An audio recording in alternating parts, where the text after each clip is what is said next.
मंचासीन अधिकारी गणों से निवेदन करता हूँ कि माँ शारदे के चित्र के समक्ष, भारत माता और ओम के चित्र के समक्ष दीप प्रज्वलन एवं पुष्पार्चन करके आशीर्वाद ग्रहण करें। दीप ज्योतिः परं ज्योतिः, दीप ज्योतिः परं ज्योतिः, दीप ज्योतिर्जनार्दनः, दीपो हरतु मे पापम्, करोतु कल्याणम्, आरोग्यं सुख संपदा, आत्मज्योति नमोस्तुते, आत्मज्योतिः प्रदीप्ताय, ब्रह्मज्योतिः नमोस्तुते, ब्रह्मज्योतिः प्रदीप्ताय, गुरुर्ज्योतिः नमोस्तुते। पत्रकार वार्ता के अवसर पर उपस्थित मंचासीन अधिकारी गणों का संक्षिप्त परिचय। हमारे मध्य में मंच पर हैं आदरणीय श्रीमान प्रदीप गुप्ता जी। आप विद्या भारती मेरठ प्रांत के माननीय संगठन मंत्री के नाते से आपकी तरफ दायित्व है। राष्ट्रीय स्वयंसेवक संघ के प्रचारक हैं। 1994 में बीकॉम CS की परीक्षा उत्तीर्ण करके संघ के प्रचारक निकले। दिल्ली में कई वर्षों तक काम किया। फिर 97-98 में जम्मू कश्मीर में विभाग प्रचारक के दायित्व पर रहे। विद्या भारती में प्रांत के संगठन मंत्री रहे, जम्मू कश्मीर प्रांत के। और विद्या भारती का जो अभिलेखागार विभाग है और CSR फंड का जो डिपार्टमेंट होता है उसके प्रमुख रहे, और वर्तमान में भी अभिलेखागार के प्रमुख हैं। और इस समय गत सत्र से विद्या भारती मेरठ प्रांत के माननीय प्रांत संगठन मंत्री के नाते से आपकी ओर दायित्व है। उन्हीं के निकट श्री राम वरुण सिंह जी, आप भारतीय शिक्षा समिति पश्चिम उत्तर प्रदेश के मंत्री हैं। और श्री प्रदीप भारद्वाज जी, मैं निवेदन कर रहा हूं, साथ साथ सम्मान भी हो जाए कि यहाँ की समिति के श्री साकेत शर्मा जी सह व्यवस्थापक हैं। मैं उनसे निवेदन करता हूं कि माननीय संगठन मंत्री जी का पटका हो गया। अच्छा, चलिए, अच्छा एडवांस में कर लिया आपने, ठीक है। हाँ, श्री राम वरुण सिंह जी हमारे जो मंत्री हैं, मैं उनको निवेदन करता हूं भाई साहब से कि पटका पहना दें, उनको सम्मान करें उनका। श्रीमान प्रदीप भारद्वाज जी, हमारे श्री राम वरुण सिंह जी हमारे प्रांत के मंत्री हैं और इस विद्यालय के प्रबंधक भी हैं। श्री प्रदीप भारद्वाज जी प्रांत के मंत्री हैं, शिशु शिक्षा समिति पश्चिम उत्तर प्रदेश, और जो उधर वाला विद्यालय अपना शिशु मंदिर है, सरस्वती शिशु मंदिर, उसके अध्यक्ष हैं। आदरणीय श्री प्रोफेसर नीरज शर्मा जी, आप हमारे प्रांत प्रचार संयोजक विद्या भारती प्रचार विभाग मेरठ प्रांत और IIMT मेरठ में आप डीन स्टूडेंट वेलफेयर हैं। इसी के साथ अपनी समिति इस विद्यालय के प्रधानाचार्य श्री सोमगिरी जी गोस्वामी, यही सरस्वती बालिका विद्या मंदिर है उसकी प्रधानाचार्य श्रीमती कविता रस्तोगी जी, और सरस्वती शिशु मंदिर के प्रधानाचार्य श्री देवेंद्र शर्मा जी। इस विद्यालय के समिति के सदस्य डॉक्टर विजय कुमार सिंह जी हमारे बीच बैठे हैं। श्री डॉक्टर मनु उमेश जी इस विद्यालय की प्रबंध समिति में कोषाध्यक्ष हैं। श्री रमन चावला जी, आप बालिका विद्या मंदिर यहीं पर सेक्टर 31 में है, उसके अध्यक्ष हैं और इस विद्यालय की प्रबंध समिति के सदस्य हैं। श्री सतीश चंद्र शर्मा जी विद्या भारती प्रचार विभाग मेरठ प्रांत के संरक्षक हैं और प्रेस से जुड़े हैं, अखबार निकालते हैं अपना। श्री कैलाश चंद शर्मा जी, आप उपाध्यक्ष हैं इस विद्यालय के, और श्री ज्ञान प्रकाश गुप्ता जी सदस्य हैं इस विद्यालय की प्रबंध समिति के। मैं आप सबका हृदय से अभिनंदन करता हूं, और जो पत्रकार बंधु अभी तक पहुंचे हैं मैं उनका हृदय से अभिनंदन करता हूं विद्या भारती मेरठ प्रांत की ओर से। और अपने प्रांत प्रचार प्रमुख प्रोफेसर नीरज शर्मा जी से निवेदन करता हूं कि आए हुए सभी बंधुओं का स्वागत करें। उपस्थित मंत्र, आदरणीय मंच, उपस्थित गुरुजन, श्रेष्ठ जन और हमारे समाज के प्रमुख जो स्तंभ होते हैं उसमें से एक पत्रकार बंधु, मीडिया, आप सभी का विद्या भारती की तरफ से मैं अपने हृदय की गहराइयों से स्वागत करता हूं। ये विद्या भारती मेरठ प्रांत की प्रेस वार्ता है। ये अगर आप जैसे नोएडा में आए हैं तो हम कहें नोएडा की नहीं, मेरठ प्रांत से इसका विषय है इस समय। मेरठ प्रांत मतलब पश्चिमी उत्तर प्रदेश के 14 जिले आते हैं इसमें। तो ये जो आपको सूचनाएं दी जाएंगी, जो भी हम अपना कार्य बताएंगे, वो प्रांत के परिप्रेक्ष्य में आपको बताने वाले हैं। हमारी ओर से हमारे मुख्य वक्ता, हमारे आदरणीय संगठन मंत्री जी, प्रदीप जी भाई साहब, वो विषय आपके सामने रखेंगे। बस आपका समय ज़्यादा नहीं लूँगा। मुझे पता है कितनी घटनाएं घटित हो रही होंगी समाज में। आपका ध्यान वहीं होगा कि कहाँ हम और चले जाएं और क्या हम जान लें और सबके सामने ले आएँ। मैं सीधे माननीय संगठन मंत्री जी से निवेदन करता हूं कि विषय रखें। विद्या भारती अखिल भारतीय शिक्षा संस्थान स्कूल एजुकेशन में काम करती है, गैर सरकारी संगठन है। इस समय जिन्हें हम स्कूल बोलते हैं, फॉर्मल स्कूल, जैसे ये नोएडा का स्कूल जहाँ पर आप बैठे हैं, तो पूरे भारत में लगभग 12,000 से अधिक इस प्रकार के हमारे स्कूल चल रहे हैं, जिनमें 35 लाख से अधिक छात्र पढ़ रहे हैं, 1.5 लाख से अधिक आचार्य पढ़ा रहे हैं, और लगभग 1 लाख के आसपास उसकी प्रबंध समिति मैनेजमेंट कमेटी के मेंबर हैं। इसके अलावा विद्या भारती ने एक अभिनव प्रयोग किया। जो बालक विद्यालय में नहीं आता तो विद्यालय को बालक के पास लेके जाएं। उसको हमने जो सेवा बस्ती है, पिछड़ी बस्ती है, हरिजन बस्ती है, पहाड़ी इलाके हैं, ग्रामीण विद्या इलाके हैं, ट्राइबल्स हैं, कोस्टल एरियाज हैं, ऐसे में हम लगभग 10,000 संस्कार केंद्र चला रहे हैं, जो कि इनफॉर्मल एजुकेशन है। उनको वहाँ पे पढ़ाई भी कराई जाती है, कुछ खेलकूद भी कराया जाता है, कुछ गीत भी कराए जाते हैं, कुछ कार्यक्रम 15 अगस्त 26 जनवरी को तिरंगा ध्वज फहराना, राष्ट्रगीत कराना, इस प्रकार के कार्यक्रम भी, और साथ साथ में कुछ कौशल विकास, कंप्यूटर ट्रेनिंग है, कहीं पर ब्यूटी पार्लर का है, बाइक मोबाइल रिपेयरिंग है। तो इस प्रकार के कार्यक्रम, उसके अंदर पढ़ाई के साथ साथ में संस्कार और स्किल दोनों तरह के वहां पर, जिससे कि रोजगार भी उनको मिल जाए।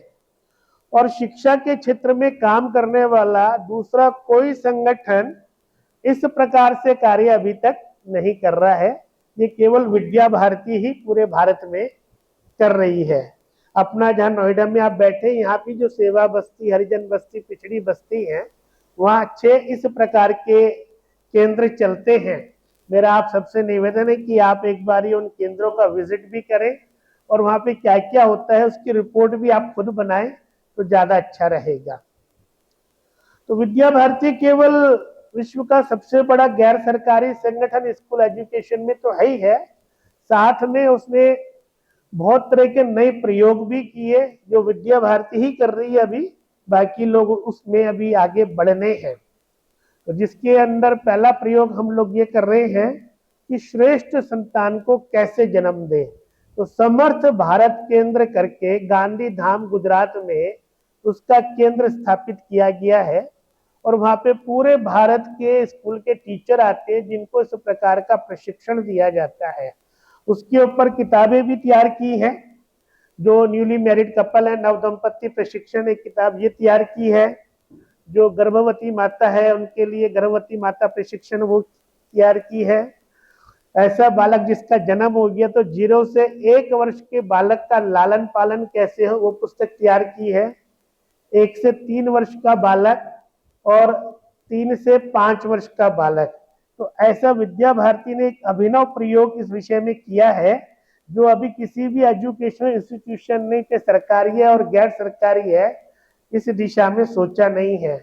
स्वामी रामदेव ने हमारा साहित्य लिया है कि मैं इस दिशा में कुछ प्रयास करूंगा। हमारे देश की आधी आबादी महिलाओं की है, हमारे स्कूलों में पढ़ने वाली भी आधी आबादी महिलाओं की है, तो हम उनको बाकी सब्जेक्ट तो पढ़ाते हैं जो सबको पढ़ाते हैं, हिंदी है, अंग्रेजी है, गणित है, सोशल स्टडी है, साइंस है, कॉमर्स है, इकोनॉमिक्स है, पर एक बालिका 2 घर को संभालती है। उसकी इमोशनल डेवलपमेंट, उसके अंदर जो नेचुरल एक महिला के गुण होते हैं उनको डेवलप कैसे किया जाए, तो विद्या भारती ने पूरे देश में बालिका शिक्षा को इंट्रोड्यूस किया हुआ है, उसका साहित्य भी बनाया है। ऐसे करके ये बालिका शिक्षा का लिटरेचर भी, और हमने हर स्कूल के अंदर एक बालिका कक्ष, एक बालिका प्रमुख और बालिकाओं के लिए पूरा सिलेबस डिजाइन किया हुआ है कि बालिका का डेवलपमेंट उसका ठीक ढंग से हो सके और वो दोनों घरों को ठीक से संभाल सके, इसके लिए ये काम किया है। हमारे देश में हम देखते हैं बालक डिप्रेशन में बहुत जल्दी आ जाता है, टेंशन में आ जाता है, अवसाद में आ जाता है। छोटा बालक है, माता पिता ने कुछ कह दिया तो 10-11 साल का बालक, उसने बैट उठाया, माँ का सिर फोड़ दिया। 12 साल की बालिका को माँ ने डांट दिया तो उसने सुसाइड कर लिया। तो बालक डिप्रेशन में ना आए, अवसाद में ना आए, हर तरह के चैलेंजेस को एक्सेप्ट कर सके, इसके लिए हमने बालक का होलिस्टिक डेवलपमेंट, जिसको हमने सर्वांगीण विकास बोला है, उसके लिए भी काम किया है। और जब से विद्या भारती प्रारंभ हुई है तब से अब तक ये काम कर रहे हैं। उसके ऊपर भी हमने साहित्य निर्माण किया है, 5 चीजों में उसे बांटा है। बालक को ठीक से शारीरिक शिक्षा मिले, बालक को उसके लिए योग की शिक्षा मिले, बालक को उसके लिए संगीत की शिक्षा मिले, संस्कृत की शिक्षा मिले और नैतिक आध्यात्मिक शिक्षा मिले। ऐसे हमने ये 5 आधारभूत विषयों के हिसाब से क्लास वाइज इन सबका सिलेबस भी बनाया है जो हमारे स्कूलों में पढ़ाया जाता है। और आज मैं दावे के साथ कहता हूँ कि विद्या भारती के स्कूलों में पढ़े हुए बालक अभी तक इस समस्या से ग्रस्त नहीं हुए, अवसाद की, टेंशन की, डिप्रेशन की, इस तरह की समस्या उनको अभी तक नहीं आई है। क्लासरूम टीचिंग के अंदर भी विद्या भारती ने और एक नया प्रयोग किया हुआ है जिसको हमने पंचगदी अधिगम पद्धति बोला हुआ है। इसके अंदर हर क्लास में एक एक सब्जेक्ट के लेसन डिजाइन किए हुए हैं, बच्चों को क्लासरूम में पढ़ाना कैसे है। और ये अब जो नई शिक्षा नीति आई है 2020 के अंदर, उसने इस चीज को स्वीकार भी किया है कि ये बेस्ट एजुकेशन सिस्टम है क्लासरूम में। और बच्चों को इस तरीके से पढ़ाएंगे तो सब्जेक्ट के बारे में उसके कंसेप्ट, क्लियरिटी, उसका इनोवेशन, उसकी क्रिएशन, और केवल एक सब्जेक्ट नहीं पढ़ता है, उसके साथ उसके कई सारे सब्जेक्ट जुड़ जाते हैं जिसको हमने आर इंटीग्रेशन का नाम दिया हुआ है। तो ऐसे शिक्षा के अंदर भी विद्या भारती ने क्रांति लेकर के आए हैं कि बच्चों की अच्छी पढ़ाई क्लासरूम में कैसे हो, बच्चों को बोरियत ना हो, इंटरेस्टिंग पढ़ाई, जॉयफुल, प्लेफुल, एक्टिविटीज बेस्ड पढ़ाई हो, उसके लिए सारा क्लास वाइज पूरा और सिस्टम डेवलप किया हुआ, डिजाइन किया हुआ है। और उसके लिए अभी हमारे यहाँ पर मेरठ प्रांत के 14 जिले जैसे बताए थे, 23 ट्रेनिंग कैंप लगे जिसके अंदर लगभग हमारे यहाँ के 900 टीचर ने इस तरह की सब चीजों का प्रशिक्षण जून मई से लेकर जून 30 तक लिया है और वो एक अच्छे ढंग से अपने सब स्कूलों में काम में लगेंगे। विद्या भारती मेरठ प्रांत में 14 सरकारी जिले आते हैं, इसमें 332 स्कूल हैं। अधिकांश स्कूल हमारे रिमोट एरियाज और ग्रामीण इलाकों में आते हैं। जैसे आप नोएडा का स्कूल देख रहे हैं, ऐसे स्कूल तो हमारे पास बहुत कम है। तो जो बिलो एवरेज फैमिलीज हैं, जो गांवों में रहती है, जहाँ पर इनकी आय भी कम है, उनके बालकों को भी एक क्वालिटी एजुकेशन मिले, संस्कारप्रद शिक्षा मिले, इसके लिए विद्या भारती पूरे देश में कार्यरत है। और हमारे लगभग 332 में से 200 से ज्यादा विद्यालय इसी तरह के ग्रामीण इलाकों में, रूरल रिमोट एरियाज में है, जहाँ पे बच्चों को पढ़ाने का काम किया जा रहा है।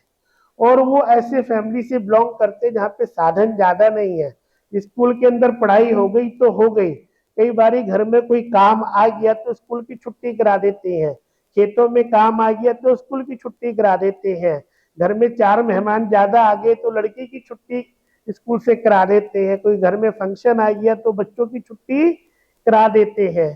तो ऐसे माहौल में भी हमारे बच्चों ने, और अभी जो रिजल्ट आए हैं इसके अंदर एक्सेलेंट किया है। हमारे 2 छात्र विभोर और अरुण, पूर्व छात्र, इन्होंने यूपीएससी का एग्जाम क्लियर किया है। और जो हमारा विभोर छात्र है उन्हें यूपीएससी में 19वीं रैंक, और भैया अरुण ने 828वीं रैंक प्राप्त की है। इस प्रकार के माहौल से पढ़कर निकले हुए बच्चे भी पढ़ाई के अंदर और आगे बढ़ रहे हैं। इनमें अभी जो यूपी बोर्ड और सीबीएसई बोर्ड के बालक आए थे, यूपी बोर्ड में हाई स्कूल के 59, इंटरमीडिएट के तथा 59 इंटरमीडिएट के, और सीबीएसई में 18 और इंटरमीडिएट के 15, ऐसे 139 छात्र हमारे मेरिट के अंदर आए हैं यूपी बोर्ड में और सीबीएसई में मिलाकर, जिनका सम्मान हम 9 जुलाई को साहिबाबाद विद्यालय में मेधावी छात्र सम्मान समारोह के नाम से करने वाले हैं। निट के अंदर भी हमारे इस वर्ष 11 छात्र उत्तीर्ण हुए, जिनमें 2651 से लेकर के और 2141 से लेकर के 2651 रैंकिंग तक हमारे छात्रों ने हासिल की है। इसी के साथ में हमारे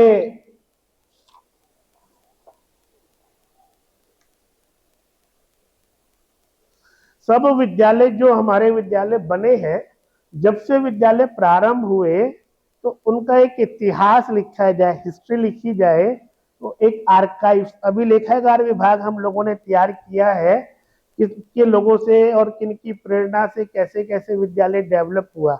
जैसे कि नोएडा विद्यालय में आप बैठे हैं तो बड़ी अच्छी बात है, क्या इसका जो शिलान्यास किया था तो श्रीमान अटल बिहारी वाजपेयी जी ने किया था। तो ऐसे अनेक प्रकार के महानुभाव जिनके हाथों से विद्यालयों का शिलान्यास हुआ, कहीं पर उद्घाटन हुआ, तो ऐसे सारा इतिहास हमारे विद्यालयों का लिखा जा रहा है। हमारे विद्यालयों में विज्ञान मेला स्कूल लेवल से लेकर के और अखिल भारतीय स्तर तक होता है, और इस बारी अखिल भारतीय स्तर पर मेरठ प्रांत ने विज्ञान मेले के अंदर पहला स्थान प्राप्त किया है। इसी प्रकार से खेलकूद के अंदर भी, खेलकूद का नहीं लिखा हुआ इसमें,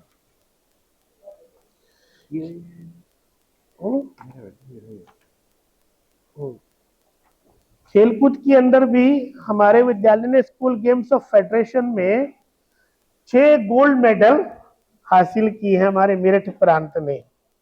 तो ऐसे करके हमारी अनेक प्रकार की उपलब्धियां भी इसके अंदर आ रही हैं। हमने कुछ नए प्रयोग भी किए हैं। इसी विद्यालय ने कॉमर्स लैब एस्टेब्लिश की है। आप सबसे निवेदन है जाते समय कॉमर्स लैब भी देख के जाए। सोशल स्टडी लैब्स की भी और प्रोजेक्ट बनाए हैं, उसकी भी लैब डेवलप की है। आपसे निवेदन है कि आप उसे भी देखते जाएं। पिछले वर्ष साहिबाबाद विद्यालय ने ऑनलाइन एक इंटरनेशनल सेमिनार किया था इंडियन नॉलेज सिस्टम पे, जिसमें 6 देशों के और शिक्षाविद उस सेमिनार के अंदर जुड़े थे और उन्होंने इस काम को बहुत अच्छा बताया था। ऐसे ही हमारे स्कूलों के अंदर लीडरशिप क्वालिटी डेवलप हो, तो हमारे स्कूलों में जैसे ये पार्लियामेंट चलती है, तो ऐसे मॉक पार्लियामेंट चलती है। प्रधानमंत्री नियुक्त होता है, मंत्रिमंडल होता है, और वो पूरे विद्यालय का संचालन करे। अनुशासन समिति है, जल की समिति है, बिजली की समिति है, स्वच्छता समिति है, कार्यक्रम की समिति है। ये सब प्रकार के जो कार्यक्रम है वो छात्र हमारे संचालित करते हैं। उनमें लीडरशिप क्वालिटी डेवलप हो, उनका विजन और मिशन बढ़े, इस प्रकार के कार्यक्रम इसके अंदर रहते हैं। संस्कार की दृष्टि से अभी पिछले वर्ष हमारे अधिकांश विद्यालय रक्षाबंधन से 2 दिन पहले हॉस्पिटल में गए थे। जो मरीज थे उनको राखी बांधी थी, वो जल्दी स्वस्थ हो, ठीक हो के अपने घर जाएं। पुलिस स्टेशन में गए थे, पुलिस स्टेशन पे जो काम कर रहे थे उनको राखी बांधी थी कि आप देश के लिए बहुत अच्छा काम कर रहे हैं। फायर ब्रिगेड के दफ्तर में गए थे, ऐसे अनेक दफ्तरों में गए थे, कार्यालयों में उनको रक्षाबंधन की बधाई भी दी थी, राखी भी बांधी थी। कई जगह तो वो इतने इमोशन में हो गए थे कि आंखों से आंसू भी बहने लग गए थे। बीमारी में कोई राखी बांधने आया है, ड्यूटी देते समय कोई राखी बांधने आया, अपने घरों से दूर है। एक कार्यक्रम हम रखते हैं मातृ पितृ पूजन का। स्कूल में माता पिता आते हैं और बालक जैसे मंदिर में देवी देवता की पूजा करते हैं, ऐसे माता पिता की पूजा करते हैं। माथे पे तिलक लगाते हैं, उनको माला पहनाते हैं, उनको दीप जलाते हैं, उनके आगे दीप घुमाते हैं, उनकी प्रदक्षिणा करते हैं, उनको प्रणाम करते हैं, कुछ मीठा खिलाते हैं, उनसे आशीर्वाद लेते हैं। जो एक संस्कार पक्ष हमारे छात्रों में माता पिता के प्रति, परिवार के प्रति प्रबल होना चाहिए, वो होता है। बालकों के अंदर जन्मदिन अपने भारतीय पद्धति से बने, इसलिए बालक के जन्मदिन पर विद्यालय में उससे दीप जलवाते हैं, सब लोग उसको बधाई देते हैं। और महीने के आखिरी दिन एक हवन करते हैं। उस महीने में जितने विद्यालयों का बालकों का जन्मदिन आया है, आचार्यों का जन्मदिन आया है, तो उनकी कुशल कामना के लिए हवन करते हैं। तो ऐसे शिक्षा के भी कार्यक्रमों में अभिनव प्रयोग किया है, संस्कार के भी कार्यक्रमों में अभिनव प्रयोग किया है। और जो देश की राष्ट्रीय शिक्षा नीति है, शिक्षा नीति बनाने का काम तो सरकार का होता है। सब लोगों ने अपने अपने ड्राफ्ट दिए थे। ये विद्या भारती ने भी अपना ड्राफ्ट दिया था, और उसके अंदर अच्छी बात है कि जो भारत सरकार है, लगभग हमने जो ड्राफ्ट दिया था 90% उन्होंने उस ड्राफ्ट को शिक्षा नीति के अंदर शामिल किया है। तो शिक्षा नीति बनाने में भी हमारा बहुत बड़ा योगदान इस समय है। तो ऐसे मैंने विद्या भारती की मोटी मोटी जानकारी आप सबको दी है। इसका प्रेस नोट भी तैयार है, वो नीचे मिल जाएगा। एक ब्रोशर भी आपको दिया होगा, एक अपना कैलेंडर भी जिसमें पूरे साल की गतिविधियां रहती है वो भी है। तो इससे संबंधित आपके मन में और कोई जिज्ञासा है, प्रश्न है, तो आप जो सारा विद्या भारती कार्य कर रही है उसके संबंध में कोई आपके मन में प्रश्न है, बात है, तो आप कह सकते हैं। बाकी विद्या भारती के बारे में मैंने आप सबको मोटी मोटी जानकारी दे दी है।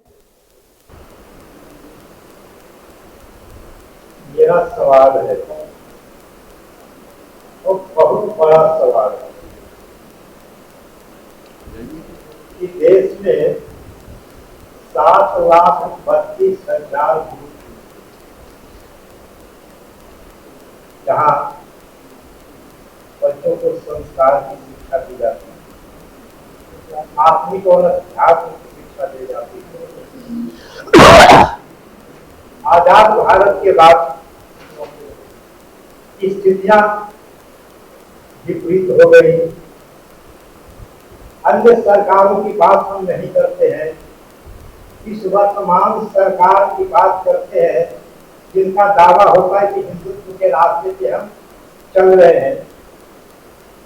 2014 से लेकर 2024 तक 82,441 सरकारी स्कूल बंद हुए।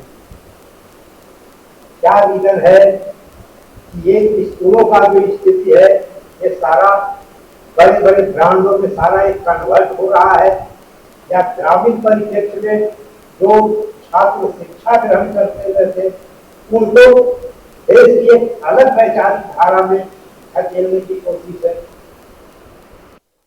अब सरकार के सवाल तो अब सरकार से पूछेंगे। हम तो एक गैर सामाजिक संगठन है, अपने लेवल पे जो काम कर रहे हैं। और मैंने ये बताया कि हमारे अधिकांश विद्यालय संस्कार केंद्र ग्रामीण क्षेत्रों में, पहाड़ी क्षेत्रों में, वनवासी क्षेत्रों में चल रहे हैं। मैं 24 वर्ष जम्मू कश्मीर में रहा। जम्मू कश्मीर के अंदर हमारे 38 विद्यालय चलते हैं, क्योंकि पहाड़ी इलाके दूर दूर पर 6000 संस्कार केंद्र हम जम्मू कश्मीर में चलाते हैं। एक विद्यालय तो हमारा ऐसा है जहाँ भी सड़क भी नहीं है, मोबाइल भी नहीं है, बिजली भी नहीं है। 32 किलोमीटर दूर सड़क से 2 दिन पैदल चलकर वहाँ पहुँचना पड़ता है। वहाँ भी विद्या भारती ने विद्यालय प्रारंभ किया है। 400 छात्र वहाँ पर पढ़ते हैं। तो हम अपनी तरफ से प्रयास कर रहे हैं कि जहाँ पर नहीं है वहाँ तक हम लोग पहुँचे। ये जो 12,000 विद्यालय और 10,000 संस्कार केंद्र, ये केवल विद्या भारती चला रही है। एक अपना और संगठन है जिसका नाम है एकल फाउंडेशन ऑफ इंडिया। वो केवल अनौपचारिक शिक्षा एकल विद्यालय संस्कार केंद्र के नाम से ही देता है। और पूरे भारत में इस समय उसके लगभग 1.25 लाख एकल विद्यालय चल रहे हैं। और जो आप बता रहे हो, ग्रामीण परिवेश, ट्राइबल्स के अंदर, कोस्टल एरियाज में, हिली एरियाज में, बॉर्डर एरियाज में। और आपको दूसरी बात जब बताऊं, 99 कारगिल वार हुई थी, तो कारगिल वार में पाकिस्तान ने घुसपैठ की है, ये सूचना देने वाला भी हमारा एकल विद्यालय का बालक ही था, जिसने सैनिकों को ये सूचना जाकर के दी थी। क्योंकि वहां पे बॉर्डर नहीं है, बर्फ ही बर्फ है, पहाड़ी पहाड़ है। अगर आप में से कभी कहीं गए होंगे या कभी जाने का मौका मिले तो आप देख कर आइए। वहीं पर आप सरकार ने सड़क पे द्रास पर और ये वार मेमोरियल भी बनाया है। तो हम तो प्रयासरत हैं, पर हमारे पास कोई सरकारी साधन तो होते नहीं है। समाज के सहयोग से काम करते हैं, सामाजिक संगठन है। तो जितना हम अपने प्रयास से कर रहे हैं उसमें हम आगे बढ़ रहे हैं। आप सब लोग सहयोग करेंगे तो उस दिशा में हम आगे बढ़ेंगे। अच्छा प्रदीप जी, 25 जून को कॉन्स्टिट्यूशन क्लब में प्रेस कॉन्फ्रेंस हुई थी विद्या भारती की। उसमें अध्यक्ष से जो विद्या भारती को उन्होंने जानकारी दी थी, अब विद्या भारती एआई और रोबोटिक की तरफ अग्रसर हो रहा है। मेरठ प्रांत के अंदर कुल कितने ऐसे विद्यालय हैं जो एआई और रोबोटिक के माध्यम से पढ़ाई करवा रहे हैं? लगभग 40 विद्यालय हैं। कौन कौन से, कुछ एक आध नाम दे दीजिए। नोएडा ही है, अब ये देख लीजिए, मेरठ है, गाजियाबाद है, सईबाबाद है, आप देख लीजिए, हापुड़ है, तो आप देख लीजिए, वहां पे जाइए। मेरा ये कहना है कि देश में 14.72 लाख सरकारी स्कूल हैं। सरकारी की बात कर रहा हूँ। और तकरीबन इसके आधे जो है प्राइवेट स्कूल में है। देश में बड़े बड़े कॉन्वेंट स्कूल है। आप संस्कार पद्धति से भारतीयता को आप स्कूल लेके चल रहे हैं। एक तरह से गुरुकुल परंपरा की जो सिद्धांत थी उसको आप पालन करा रहे हैं। छात्रों को अनुशासन सिखा रहे हैं, छात्रों को संस्कार दे रहे हैं, माता पिता से लेकर परिवार जनों के बीच में दे रहे हैं। वही कॉन्वेंट स्कूल है सीधे इस संस्कृति से कन्वर्ट कर रहे हैं। उससे आप तक कैसे मुकाबला करेंगे जबकि आपसे तादाद उनकी ज्यादा संख्या है। सरकार ने जो शिक्षा नीति बनाई है वो ठीक ढंग से लागू हो गई। तो सभी विद्यालय, चाहे वो कॉन्वेंट हो, प्राइवेट हो, सरकारी हो, संस्कार की तरफ सबको आना पड़ेगा, क्योंकि शिक्षा नीति का पार्ट वो बन रहा है।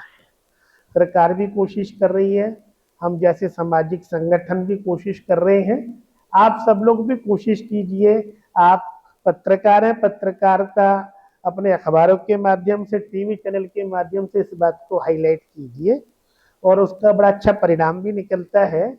अभी 5 साल पहले जी न्यूज़ ने केवल विद्या भारती पर ही और स्टोरी बनाई थी आधे घंटे की, तो लोगों में बहुत उत्सुकता हुई थी। उसको विद्या भारती क्या है, विद्या भारती के कामों को हाईलाइट करते हुए एक स्टोरी बनाई थी। अब भी कॉन्वेंट क्या कर रहा है, उसको कैसे काउंटर किया जाता है, स्टोरी बनाइए।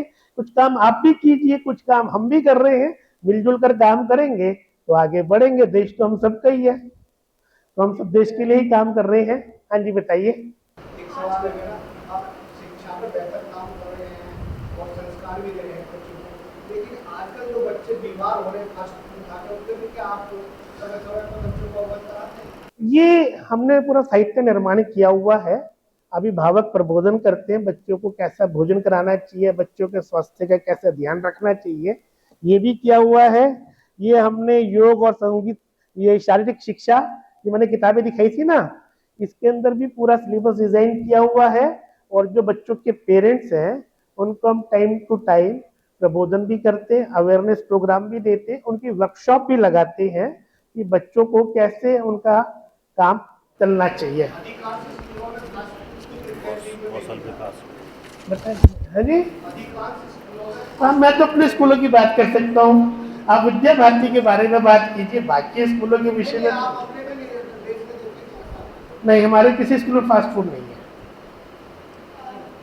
हाँ बताओ। मैं सुदर्शन न्यूज़ की रिपोर्टर हूँ। मेरा सवाल आपसे ये है कि आज के समय पर पता नहीं कितने मदरसे चल रहे हैं जो बच्चों को जिहाद पढ़ाते हैं और ये सारी चीज़ें पढ़ाते कट्टरता, लेकिन ये जो आरोप है ये विद्या भारती पर भी लगता है कि वो बच्चों को धर्म के प्रति कट्टर बना रहे हैं। इसको किस तरह से आप बताएंगे लोगों को कि ये कट्टरता नहीं है, ये राष्ट्र निर्माण के लिए ये पढ़ाई। जी न्यूज ने इसी बात की स्टोरी बनाई थी, आप उसे देख लीजिए कि कट्टरता नहीं है, राष्ट्र निर्माण की ओर आगे बढ़ने का प्रयास है। और उसके अंदर लिखा है कि अगर बच्चों को देशभक्ति सिखानी है, संस्कार सिखाना है, न्यूज ने स्टोरी बनाते हुए ए से शुरुआत किया था, तो अपने बालकों को विद्या भारती से जोड़िए, ठीक है ना। आप भी ऐसे एक स्टोरी बनाइए, अखबार में लिख सकते हैं, अखबार में लिखिए, इलेक्ट्रॉनिक मीडिया में तो वहां से बनाइए। आप सुदर्शन बताया आपने, तो सुदर्शन में तो आप भी एक बना करके बताइए, दिखाइए, मिलजुल कर काम करेंगे। हाँ जी, हाँ हाँ मालूम है, तभी तो आपसे कहा मैंने जी। और ठीक, बहुत अच्छा, आप सब लोग आए, आपका बहुत बहुत धन्यवाद, आपने सवाल जवाब भी किए। और विद्या भारती कैसा काम कर रही है, मेरा आप सबसे निवेदन है कि हमने तो जो बताया है, आप लोग हमारे विद्यालयों का खुद सर्वे कीजिए, कुछ विद्यालयों को खुद देखिए, और उसके आधार पर विद्या भारती शिक्षा में कैसा काम कर रही है, आप खुद अपनी स्टोरी बनाइए। हमारे कहने से तो आप करेंगे, जो भी करेंगे, प्रेस में भी न्यूज देंगे, परंतु खुद अपनी आंखों से जाकर विद्यालयों को देखिए, हमारे कार्यक्रम, हमारे जो पढ़ाई का सिस्टम क्या है, हम क्या क्या संस्कार के कार्यक्रम कराते हैं, समाज से हमने कैसे विद्यालयों को जोड़ते हैं। आप सब लोग भी थोड़ा इस बारे में खुद रिसर्च सर्वे करके अपनी स्टोरी बनाएं, और वो ज्यादा ऑथेंटिक होगी। हम जो कह रहे हैं उससे ज्यादा ऑथेंटिक तो आप लोगों की स्टोरी बनेगी, तो आप ऐसा प्रयास कीजिए, अच्छा रहेगा। हम और आप मिलकर के शिक्षा के क्षेत्र में एक नया युग का सूत्रपात और क्रांति करें, ऐसी आप सबसे अपेक्षा है। और मैंने दूसरी अपेक्षा की थी कि कॉमर्स लैब और सोशल स्टडी लैब आप जरूर विजिट करके जाना, ऐसा मेरा आपसे निवेदन है। सर्वे भवन्तु सुखिनः, सर्वे सन्तु निरामयाः, सर्वे भद्राणि पश्यन्तु, मा कश्चित् दुःखभाग् भवेत्। ओम शांति शांति शांति।